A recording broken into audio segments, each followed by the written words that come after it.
How we doing, everyone? Welcome back to another edition of FSI's NASCAR DFS content pick show. I am your host, TK Nation 47, joined by Mega Ruler 31. Andrew, welcome back, and it is another week with some same day qualifying. How are we going to handle it this week? And are you excited for Charlotte Motor Speedway? Yeah, I mean, that last weekend was just horrible. Like every single series, I had one guy drop an engine, get in a crash or something, completely ruined. I recovered a little bit with Cup, but overall it wasn't good. Like been having a great season, so I really can't complain for like one weekend, but it was just very hard. And a lot of you reached out to us in different ways on Twitter, through Discord, even got a letter in the mail. No, just kidding. If somebody sent a letter about last week's race, I'll probably get it in July. Right. But anyways, a lot of people were, kind of like, well, you guys didn't do any videos. What happened? Well, it was just almost impossible to do it because we had such a short turnaround. And by the time that we shot the video, once we had the information and broke it all down and produced the video and released the video, I don't think many people would have watched it because it would only been like less than an hour before the race actually started.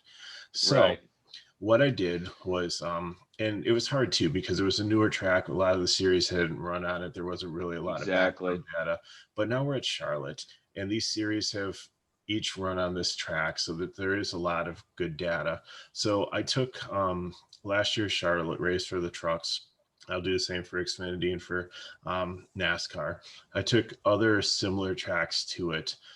Texas and Las Vegas are similar kind of in shape. Darlington also. Atlanta, although Atlanta's like more of a tire wear track, but I kind of combined like all these tracks that they've raced on this year and some data from ones from last year, and kind of came up with like an average speed or actually an average place position for each of these drivers. So once I came up with those averages, they got ranked, and then I made them the starting order. So this is, as you look at the screen here and you see, like, I didn't think that they released the starting order yet because they haven't had qualifying. They haven't.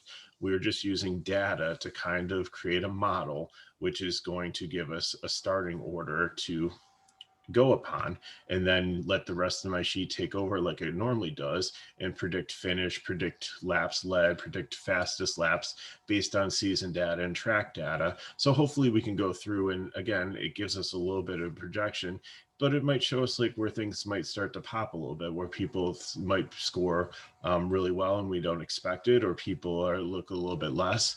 But again, once we get all the information for FSI, if you sign up for the premium package, we will put this all together, give you all the projections and the plays, whether a play is a cash play, a GPP play, a fade, and we're going to give you ownership, whether it's going to be chalk, high, medium, or low. Perfect, Mega. He is working really hard on this, and a big shout out to you. And thank you for all that you do with these projections.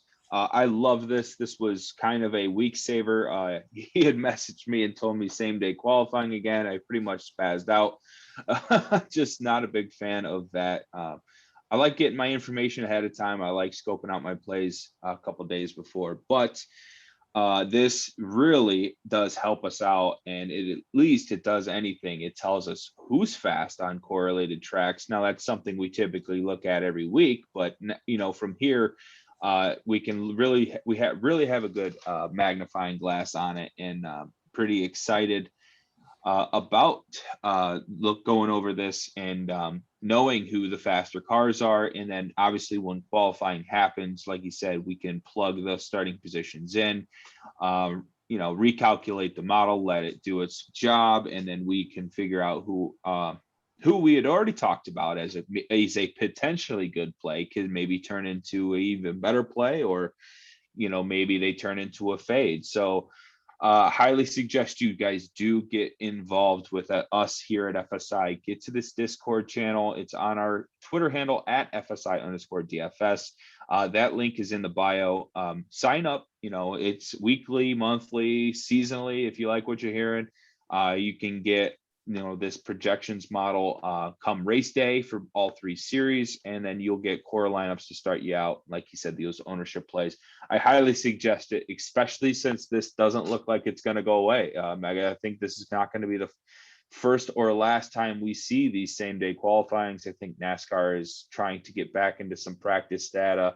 The owners are probably putting a little bit of pressure on them with some of these, results that they've been getting. So this looks like it might be here for the next, 20 races, maybe in and out of certain tracks. What do you think? The other thing is, I think at least in Cup, I saw where I think it was like 6 out of next 7 or 5 out of next 6 are going to be all road courses too, and those are where you really need practices. So we had a road course last time. I think they go to the Roval after this, and then I think they're doing Road America. Watkins Glen. Don't quote me on any of these, but I haven't really looked ahead and studied it yet, but I think they're going to try to get back to normal. And I know they did a lot of it for cost cutting. So, having the one practice qualifying, like everything compressed, helps them save money. But eventually I think we might get back to the 2019 model where you had the week start on Thursday with, the first practice, and then qualifying was on Friday, and you'd have a race, and like every day you'd have like a series of qualifying practices or a race throughout Thursday, Friday, Saturday, Sunday. Yep. We're probably slowly getting back to that type of normality. So let's give this a go. Let's do our best here to break down some fast drivers and see where they fall come tomorrow afternoon. And so let's just get into it. We got the fastest car up at the top. That is John Hunter Nemechek. That surprises no one really. And this is typically a guy that'd be on the pole if it were up to cup point or truck points. So it makes no surprise that he is up here at the top. I certainly agree with the, if you want to go through your color codes here real quick, what do you got on John Hunter Nemechek? Well, again, I just threw some colors up here, and it just as I was going through it, and we'll go right down the field and try to talk about as many drivers as we can. But the blue were just kind of dominators that I thought, had a good chance of getting out early and leading a lot of laps. The yellow ones are guys that pique my interest, but might not be a cash play because maybe there's 1 or 2 things that will concern me about them. And then the green guys, again, we have the pricing, but we do not have their starting position. Sheldon Creed could go out there and, slide on the lap or miss something or something, and he could end up like starting 30th, and then everybody's gonna lock him in because they understand place differentials there. So and then some of these green guys too, I just thought were a little underpriced. So but let's continue to go. So I agree with Nemechek. He's probably gonna qualify close to the top. He's in probably the most elite equipment there. He's been one of the fastest drivers. Yeah. No surprise for John Hunter Nemechek being averaging out to be the fastest car on the track. Certainly going to be in my lineups. Whether he's on the pole, sitting in second, this is typically a driver I roster week to week, regardless of starting position. Ben Rhodes, kind of a guy that if he's up at the top of the leaderboard, as far as starting position, I try to see who's around him and then make my assessment of how Ben Rhodes usually fits inside my decision making. But this is a good driver in the truck series, and one that has won races. So I can certainly understand a dominator aspect to this vehicle. So what are you thinking on Ben Rhodes? I like him. I think, he won the first 2 races of the year. And after that, he still has been good. He actually has the best average position for like trucks for the whole season.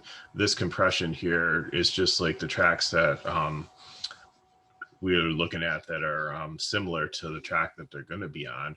But if you look at all the tracks overall, he has the best overall average running position. So, I think he'll definitely be up there. He's got, he's in good equipment. He's got good crew chief. They're making sound decisions. So I think definitely, he's looking to come out here. And again, this is Speedway, not a super Speedway, but his success on Daytona, I think it's definitely a style of track that will help him. Oh yeah, I mean, Charlotte is a big 2 mile oval, similar to Daytona and how the start finish line kind of circles. It kind of like, I don't know, turns into its own corner, so to speak. So it's a lot of similarities between the two. And Ben Rhodes, probably a great play heading into tomorrow's race. Sheldon Creed, a guy that won the championship last year. He's starting to find it a little bit.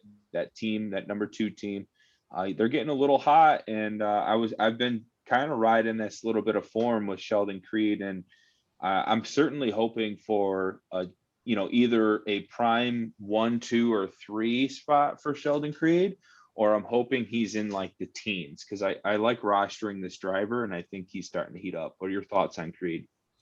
Yeah, I think the fact that with him, and if you jump down like 2 more, like Austin Hill, I think Kyle Busch running like all those races early on really took away from some of these other drivers. And now that I Yeah. think he's running as many as he can, I don't think he's got any left. I think that, and it's not to say that somebody else like might drop down and race in here like Harvick, or I think Chase Elliott did last year, some people like that. You never know what's going to happen. But I think at this point he's one of the top drivers in the series. Again, another good crew. I mean, his team overall is really struggling with GMS, not the equipment or the personnel, but the other drivers there. So I think they're really hoping that he continues to be success, because the teams need to make money and win races to be able to be successful and be able to field full teams. So I'd hate to see them like lose a truck or so if they can't maintain it. Yeah, Tyler Ingram's not really having that great of a year, and Zane Smith, yes, well, he's not even in the field this week. Oh yeah, he is. Yeah, I just noticed there was another GMS truck. Zane Smith not really having that great of a year, so they really, like you said, need Sheldon Creed to turn into that champion that he was a year ago, and I think they are. I'm hoping he for a really good turned it spot on here towards the end last year too. So Yeah, he's yep. more of a closer. Yeah, he's hitting a little bit of a stride with the last 2 races. Next up, we have Zane Smith. Just had mentioned his teammate. This driver, I'm hoping for, back teens kind of starting position, because he's not much of a dominator. I notice you don't have the blue check mark. I think that falls pretty in line with how he's driving this year. So going to hope for a little bit of place differential to combine that with some finishing position. But good to see he's got some speed. If you look over here, like you can clearly see, like there's the data for the year. Like some of these higher numbers you'll see, like I had to pull from other seasons just because they didn't have any data for like Majeski, but right. most of them have raced 9 races. He has 0 wins and 0 top 5s. I mean, he's got 5 top 10s. Right. He has not led 1 lap. Exactly. That's pretty astounding. There you go. So Zane kind of falls in line with what I was saying. We need some place differential here to combo a top 10, because the upside certainly does not seem to be there with Zane Smith. So in our early notes, we're going to have that as Zane Smith. Anything higher than 10th, I think, would probably lead to a fade for me. If he's in like the 20s or like the back teens, then I'm starting to get interested. But that's kind of where my thought is on Zane Smith. Next up, we have Austin Hill. Another blue check mark. Austin Hill, a pretty good driver in the truck series. What are your thoughts on him for the early notes, as we'll call them? He's been up there contending. Like he's got solid equipment. He doesn't make many mistakes. I think he's probably, besides Nemechek, he might be the second best driver in this series. Again, I just think with like all those Kyle Busch races and stuff, like he was up there. It just, Kyle is more experienced, and like, I don't think their equipment's that much better. I mean, he's got a good truck here. I they might be like 1A when you're talking about like the upper tier, like with KBS or KB Motorsports and Thor's and GMS. Hattori's is still good. But yeah, Mhm. I think we're to the point where he's going to probably win a race soon, and it wouldn't surprise me if this is the one. Yeah, a couple top fives over the past couple of years. Austin Hill. I think it makes for a fairly good play. I think he's a guy that can finish inside the top five. So yeah, Austin Hill. I consider him rosterable, and hopefully we get a good starting spot. Next up, I'm going to kind of combine the next three here: Stuart Friesen, Todd Gilliland, and Matt Crafton. Todd Gilliland, recent winner of the you know circuit of the Americas race last week. Any love for him coming off of a win? And what are your thoughts on Friesen and Crafton? Um, I don't know. Like Gillian and Crafton have been racing for so long that both of them actually have like wins at the Charlotte track. So Hmm. Friesen, like the price, I think is just like 9K just seems too high for me. I'd rather have him like 7.5 to like maybe 8K or maybe like 8.4 where Gillian is. So it all depends on where these guys are. Like Friesen's in a good truck. Seems like he's kind of like I think it's Sieg and Xfinity where they do all kinds of like crazy like pit strategies and stuff to try to gain an advantage. So um, I don't know if again he's one that would be interesting if he's starting like 20 or lower, but I don't think I would take him. If these guys actually do start in the top 10, I'm not really excited about any of them. They all have good trucks and potential, but they're not ones that I'm looking to play unless they fall down a little bit. So the only thing I have to really add to is if Stuart Friesen, who is in a smaller, one one team car, if they don't have qualifying speed because of how, you know, they haven't really practiced their, their setups and stuff Right. for That's qualifying a very for a good point. very long time. And if these small teams can't bring it to the qualifying runs, then they're going to start in the back of the pack. And a driver like Friesen could actually pay off a 9K salary if he doesn't have a good qualifying run. Like you mentioned earlier about how the drivers can maybe slip or wiggle in a corner or something, just as much as a crew chief or car chief might not get the setup right away on a qualifying run, where a small one truck team might not have the ability to make those kind of mistakes. So if Friesen, I think, has the highest upside of the three, because I feel like he might have the worst qualifying position of the three. I don't think either of them are dominators, and I think Gilliland just won a road course because it was a road course. And you can kind of throw your hat into anybody, throw your name into a hat and kind of pull it, and that could be your winner of a road course for a truck series event. So I don't really put much stock into that win last week.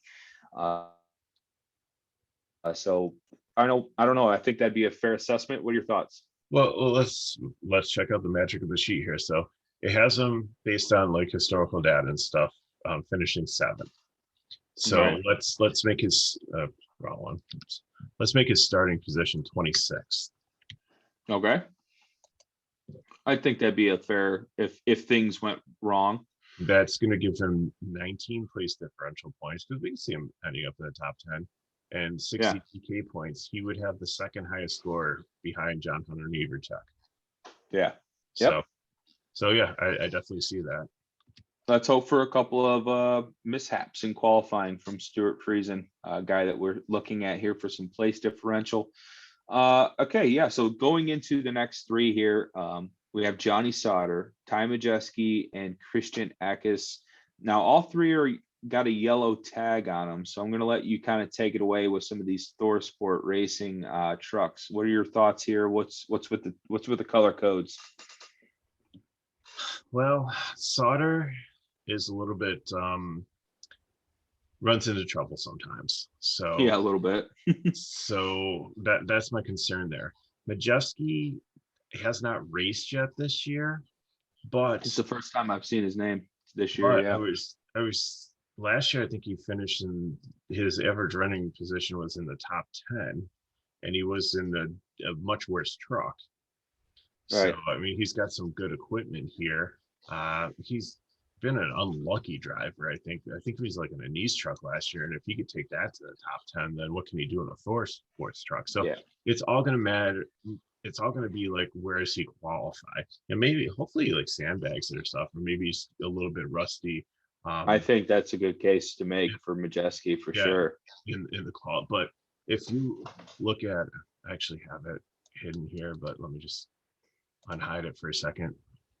But his numbers, for like similar tracks, like average running position of 10.3 of 10, 14.3 was like his last time Yeah. that he raced at a similar track. I mean, it's not bad. We're talking like top 15.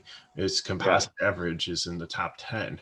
So actually it's 13, but still, to me, that's I like that. Yeah. Majeski, certainly a car that can slip up in qualifying, or a team that doesn't, make qualifying runs often could find themselves in a wrong setup. Johnny Sauter, I think, is a risky option in any race that you have him in, but if the starting position is right, it doesn't look like the price tag is too much to pay for. Um, so 8,200, I could see myself playing a little bit of Johnny Sauter, or is that? Yeah. Yep. So next up we have Christian Eckes.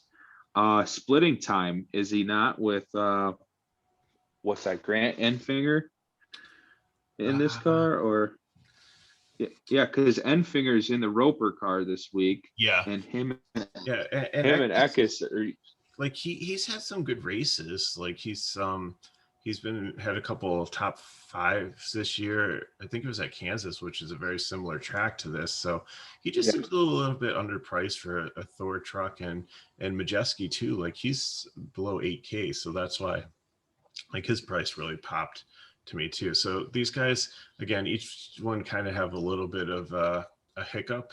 Um, hmm, but I think each one of them potentially could be ones to keep my eye on, depending on where they qualify. correct. Next up, we have Tanner Gray and Tyler Ankrum. Gray is Oh, in and that no and no. DGR. Just move No, on. Don't no, and even break no. them down, unless they start. Tanner, Tanner yeah, Gray. Tanner Gray's cheaper, and he usually qualifies and runs pretty well in practices. So I could see him being the qualifies too high fade tomorrow. Ankrum has really struggled this year. No thanks on that price tag. I don't think I'm going to have any of that, probably unless he's in the back 30s with that 8,800 price tag. That team's really struggled this year, and just too expensive. Haley Deegan, this is going to be her first qualifying run Yeah, on an oval. I mean, she did it last week, but this is going to be the first oval. She qualified pretty. Oh no, second. She did one at Daytona. right. She qualified pretty well at Daytona, starting inside, I believe, the top 20. Do you think she's got some good single lap speed in her? I don't know. I'm hoping that she starts like somewhere in the high 20s. Just Yeah, a little bit of place differential. I think she's going to finish anywhere probably around like 15, 16, 17, maybe. And yeah, that's uh, it's, yeah, I mean, this track is not as treacherous as a super speedway. You don't usually see as many like big crashes. They're running a little bit more, a few more laps than they usually would. It's a little bit of a longer race. So, fatigue and stuff, just mental for like the drivers, some of these younger ones not having the opportunity to go this far. But like I said, she continues to learn and grow. And I think at 64, like here it's projected her to start 14th, finish 14th. So start and finish in the same place, somewhere in the teens here. I think, that's going to give her like 4.5x, like close to 30 DK points for that salary. I'll take it. If she starts down, let's start her like what, 22nd? That sound good? yeah. I think so. Okay, because she's got 22nd. a decent That truck. gives her 37 DK points, and she would be like 5.79x. So sign me up for that. Yep. We've been liking the Haley Deegan train here lately. Next up is Derek Kraus. 9,200 looks like an awful lot for Yeah. Derek Kraus. I'm not And Billy McGinty Racing. yeah. Fade. We don't even know where he's starting. We're already like, I mean, if for some reason like he like runs the qualifying race backwards and comes up with like a night time or something and starts like 38th, then yes, but no. Yeah, 30s would have to be the qualifying position for me on him and Tyler Ingram. Next up is Grant Infinger in the Corey Roper CR7 motorsports vehicle. Priced like he is in the Thor Sport car, so this probably leads to a fade. I mean, he's a fantastic driver, and the Roper machine is not as bad, but he has earned like one top 10 this year on a similar track, and actually had 2 top 5s and 5 top 10s. So he has succeeded in this equipment. So I think his driving skills is better than the equipment, and I just think Roper is such a bad driver that the truck. Well, Roper is a better car, is better on his car setup than he is actually driving his own truck. So it's like, you should just hire Infinger. Every time I hear Corey Roper, I think of Three's Company. Wasn't that like the landlord, Mr. Roper? Yeah, right. Now, Infinger not going to probably qualify as good as every one of those, Toyota Thor Sports or the GMS. Like, so he's probably locked into at least 15th or worse in qualifying, I would say, maybe. Yeah. So if he does have that top 5, top 10 upside, then maybe you should be interested at 9.7. It's projecting 9th, but then again, like the sheet's not smart enough to differentiate the data between what was a Thor Sport truck and what was so we just got to kind of use the human element for that. But again, it depends on where he qualifies. That's why I'm giving him yellow. Yeah. Right. Next up is Chandler Smith, Cowbush Motorsports. Looks like he is 8,100 and seems like a steal on price tag for Chandler Smith. Yeah. I like the start of it for him. And I like the fact that he gets practice. Like pre-COVID, like he did really well. So now that having the chance to have that one practice and to qualify to tweak a few things, especially in a truck like this, I think he's going to impress. And like I said, with his composite data, like 17th here. So, but then again, you just have to see what happens, because if he qualifies like top 10, then I'm not interested. But if he qualifies like right around here, then definitely, that interests me. Especially right. And the price point.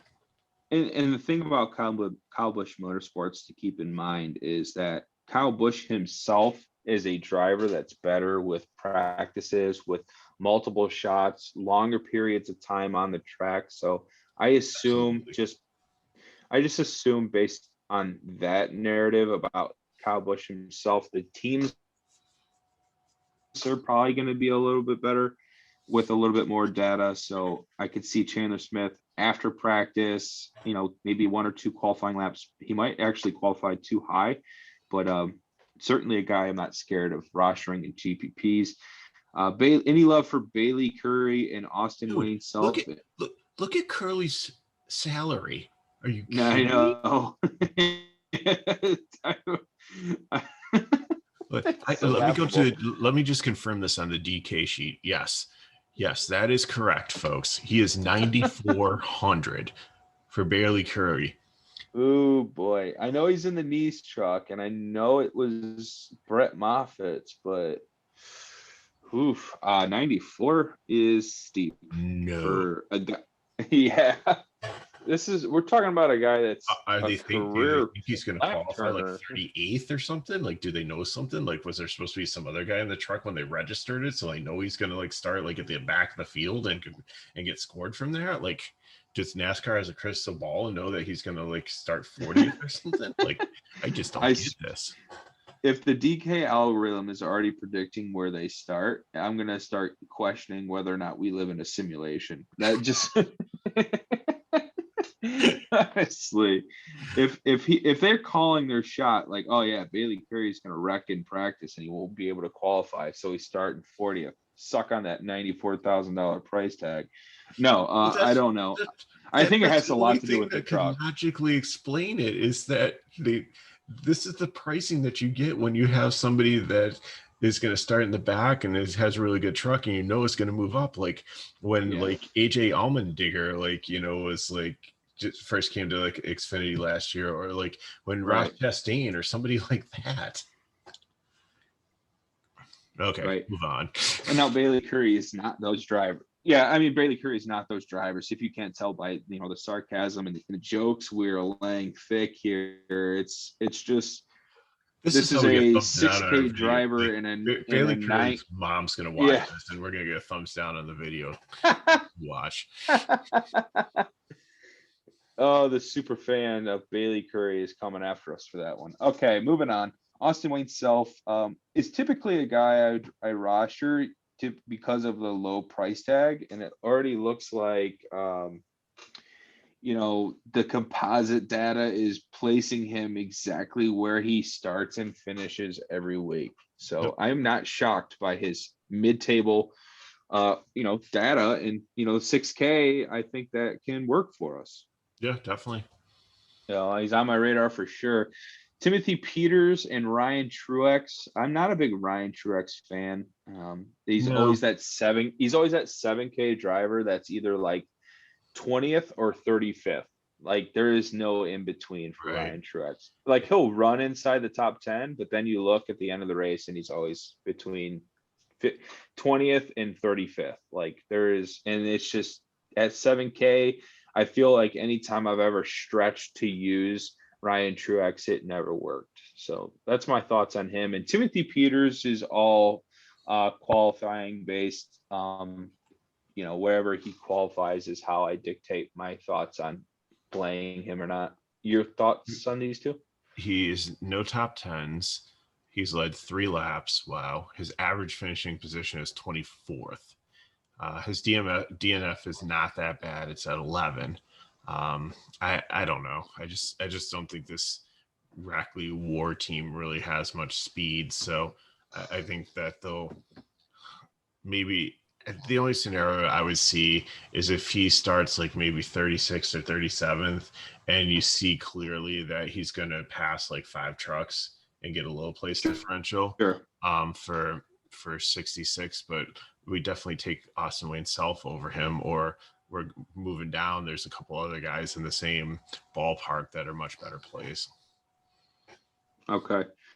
Next up, we have Drew Dollar in the Cowbush Motorsports 51. This is a fast truck. He's a lock here. 6,900. He's a very talented young driver. I don't care unless he's on the pole. He very well could be. True, but okay. I think if he qualifies out of the top 5, I definitely would take him because he's not Ty Gibbs. Okay, so first of all, don't think Ty Gibbs, but he is talented. He will have a little bit of practice. He will have a qualifying run. They will have a chance to make adjustments on this truck. It's a very good truck. 6,900.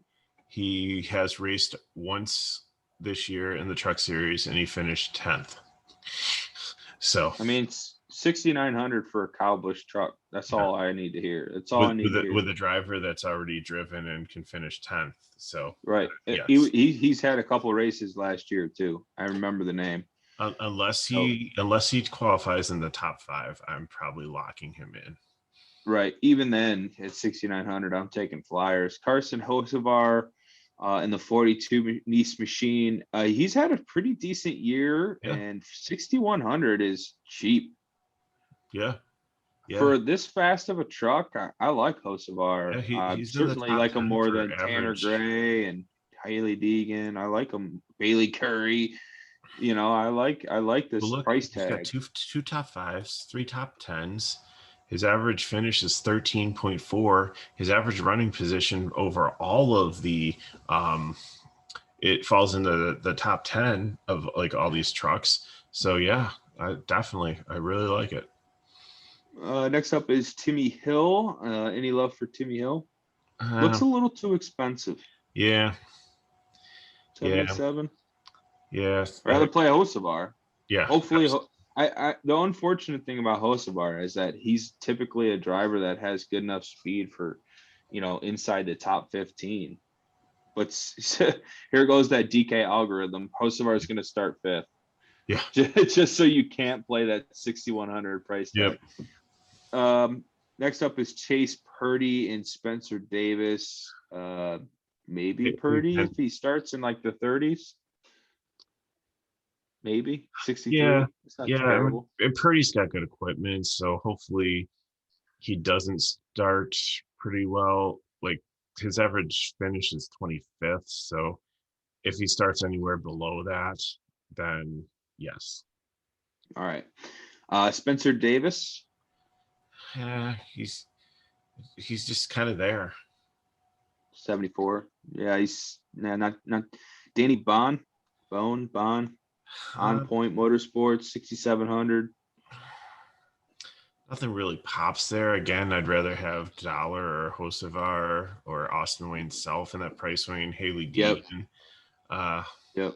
all depends on where he is. Like if there's some of these guys, if they're in the low 30s and you see that there's like 5 or 6 guys ahead of them because they had an issue in qualifying that they're going to get out ahead of, then yes. Okay. Trey Hutchinson and Brett Holmes, individual racing teams. We're starting to hit some of the 5K drivers. A yes or no? Hutchinson, I don't know. Holmes is a really good ARCA driver. And I think, again, like Dollar and like maybe Deegan and some of these young drivers getting just like that one practice session. Hopefully it doesn't get rained out. Yeah. I haven't like looked. I know like I'm in northeastern Pennsylvania, and I know that Memorial Day weekend have a very wet weekend in store for us. Luckily, this is tomorrow night, but I know like Saturday for like maybe Xfinity. Like I haven't looked at the Charlotte weather forecast too much. I think it's fine. Yeah. Let's hope. Well, I know there's rain everywhere on this entire map, so yeah, let's hope we get a dry weekend at least somewhere in the United States. Practice. But that's why I like Holmes. Like this truck is decent. It's mechanically sound. He's had success in ARCA, not as much with the truck, but give him a little bit of practice. Like this isn't a treacherous track. This is probably one of the easier tracks to, it's wide. There's lots of space to maneuver. They're not like, like a super speedway where they're all like sucked in together. So I think, at 59, he's one of the lower priced drivers that I feel safe with. Hutchins, okay. Yeah, I'm not so sure on like his What about Hutchins is out. Look at his DNF rate, 66.67 now. Yeah. What about Oga the you know how to pronounce that name? Ogata? Agata, I don't know. He's only finished half his races this year. Nope. So, Jack Wood, GMS Racing. Yeah, like is any another notes on him? He's another ARCA driver. He's in good equipment. So I think, he's the same thing with the practice, the same thing with Woods or with Holmes. Yeah. I think these are like second tier drivers. Like Drew Dollar is definitely more talented. Haley Deegan is definitely more talented. But these guys, I think at these very low prices with some practice in good trucks could definitely get out ahead of it all depends on where they qualify. So if they qualify below 5th, then I'm fine. If it's like an Austin Lane South thing, or like a McDowell, like in the Cup Series, where they're low price, but they like qualify like 11th, then you really got to think, do I want to play it like maybe in a GPP or last person in cash if you just need to put somebody in that is not going to like end up like in the 30s. Maybe they, even if they lose like 5 place differential points, if they unlock your lineup what you need for the rest of your drivers, then I'm fine with it. But again, they need to qualify 25th or less for me to probably consider them. So what you're saying is, as long as they're not named Josh Williams. Yes. Not to bring Why up do you bad bring back memories. those memories?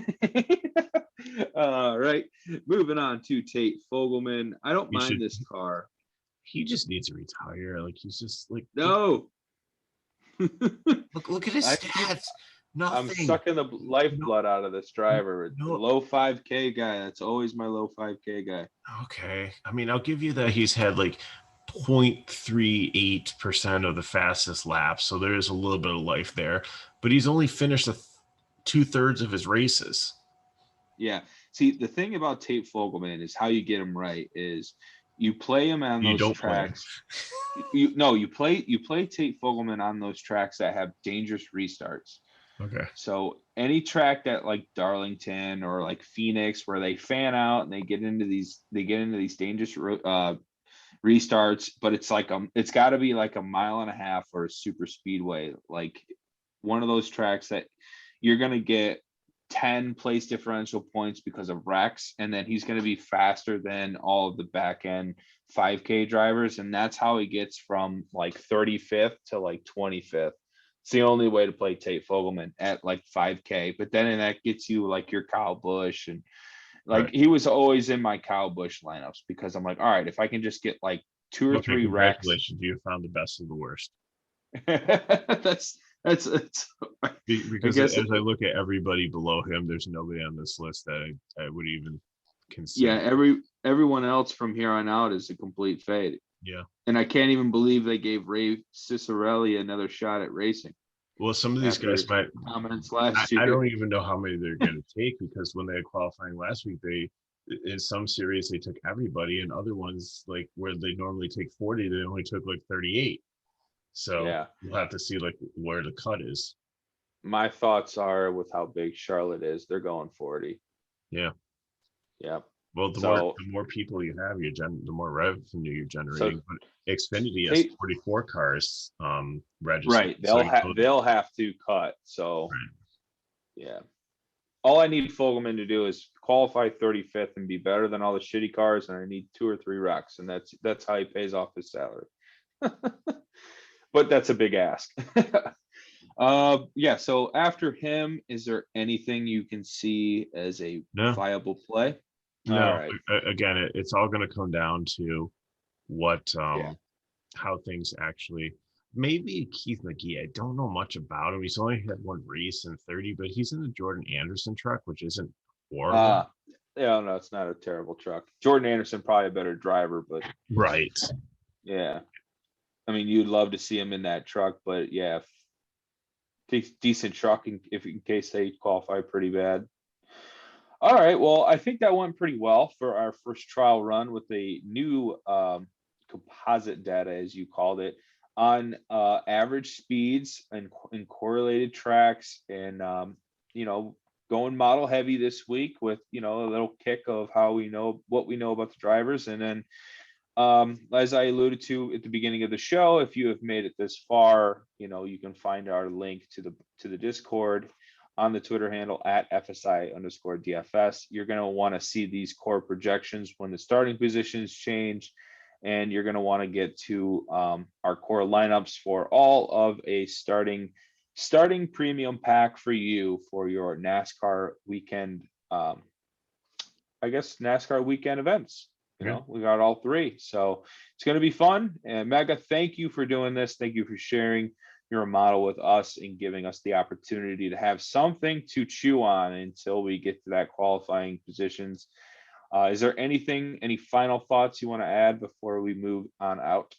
No, like I said, it's going to be a very compressed window. I think Yeah. qualifying ends and there's only like a couple hours before they actually start the race. So, you'll have to look at it and make your decisions there. So, I mean, we're going to be busy taking care of Discord and, our people that have the premium package. But if you've got like a quick question or something, you can hit either one of us up on Twitter. We can and try to help you out if it's like a 1v1 or something like that. It's like we're definitely here to help. Always. And yeah, We comment need to below make, the YouTube channel. yeah, we need to make some money to keep like the lights on and have electricity to run our computers and stuff. But Yeah. overall, we just want to help. So we appreciate you watching and give us some comments on like, did you like this format, or at the end maybe go back and just put something in or reach out to us and say, hey, that was very helpful, even though we didn't have the data, so we know what to do to prepare for you guys Yeah, and girls absolutely. for Good call. Good races call. like this. So Good call. I think that's perfectly said. We'll end it on that note. And then everyone, please like the video. Tune in tomorrow for Xfinity, possibly Cup. We might have them both done and ready for you for the weekend. It's going to be a great Memorial Day weekend. It always is. Mega, let's make some cash. Let's get out of that circuit of America's funk and into some familiarity. Excited. Let's go. Thank you for tuning in. All right. See you later.